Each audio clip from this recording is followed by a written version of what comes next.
306 men were aboard, sailors, officers, and passengers, including the American Consul General to Brazil. The ship was carrying over 10,000 tons of manganese ore, a critical material for wartime steel production. On March 3rd, the Cyclops made an unscheduled stop in Barbados. Captain George Worley. The Cyclops set sail for Baltimore, Maryland.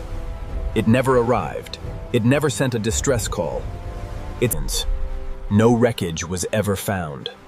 No lifeboats, no debris, no oil slick, nothing. The first official theory was simple. The ship was overloaded and sank in a storm. But naval engineers later found weather logs from every nearby vessel that week recorded calm seas. There was no storm severe enough to sink a ship this. World War I was raging. Some believed a German U-boat torpedoed the Cyclops. But after the war, German naval records were fully examined. Germany's naval logs showed no U-boat operating anywhere near the Cyclops route that week. Whatever happened to this ship, it wasn't the enemy. Something else took it. A darker theory emerged.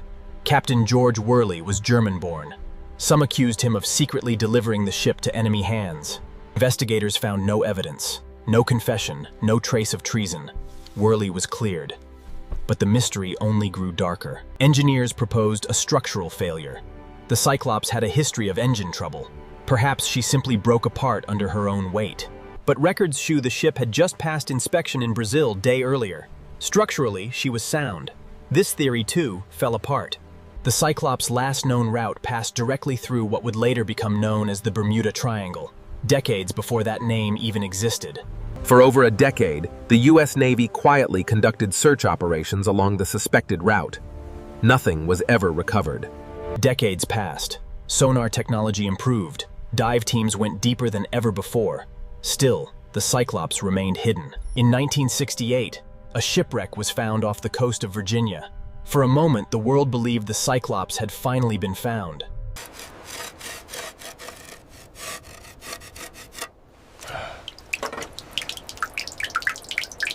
By the late 20th century, the US Navy officially closed the case. No explanation, no wreckage. The energy signature is off the charts. I see it. Reroute auxiliary power to the main transducer. We need a clearer image. At over 5,000 feet down, far deeper than any previous search attempt, their sonar mapped the unmistakable outline of a large sunken vessel. The dimensions matched almost perfectly. 542 feet, twin smokestacks. Lowering to the surface, watch the swell. Copy, steady as she goes. We have contact, ROV is entering the water. The descent took nearly 2 hours. At this depth, water pressure exceeds 2,000 pounds per square inch. No human could survive it. Then, out of the darkness, it appeared. After over 100 years, USS Cyclops had finally been found. The team should have celebrated. Instead, they noticed something deeply wrong. The hull showed no signs of a torpedo strike, no storm damage, no structural collapse. And then, the ROV's camera caught something no one on that ship expected to see. Something that shouldn't have been there at all. 6 days after this footage was recorded, the entire expedition was quietly shut down. All data was seized. Officially, this discovery never happened. Most of the footage was never released. But 3 frames leaked online 11 days later, through a channel no one has ever been able to trace. The first frame shows the ship's cargo hold, but it's empty.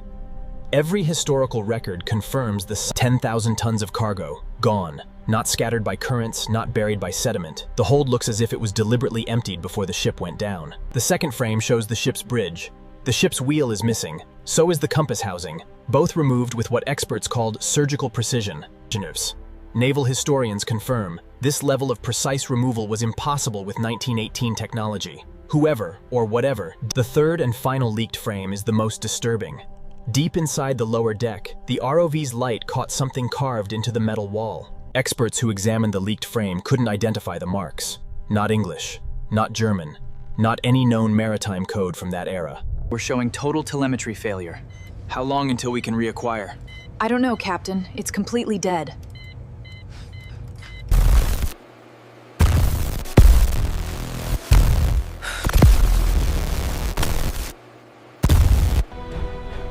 Within a week, the research permit was revoked. The exact coordinates of the wreck have never been made public. 1 month after the expedition was shut down, a Freedom of Information request was quietly filed, asking for the full unredacted footage. Why would the discovery of a 90-year-old wreck be classified for national security? Unless what they found down there wasn't just a shipwreck. One anonymous crew member, speaking on condition of complete anonymity, gave us a single statement before communication was cut off entirely. Their words, exactly as recorded: "It wasn't a shipwreck, it was a container, and whatever was inside it, it wasn't there when we opened the final frame." That was the last message we received. The number has since been disconnected. We have not been able to verify their identity or their claim.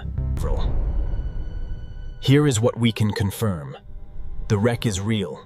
Its location remains classified. Some believe it was a wartime experiment gone wrong. Others believe the ship encountered something far older than the war it was sailing through.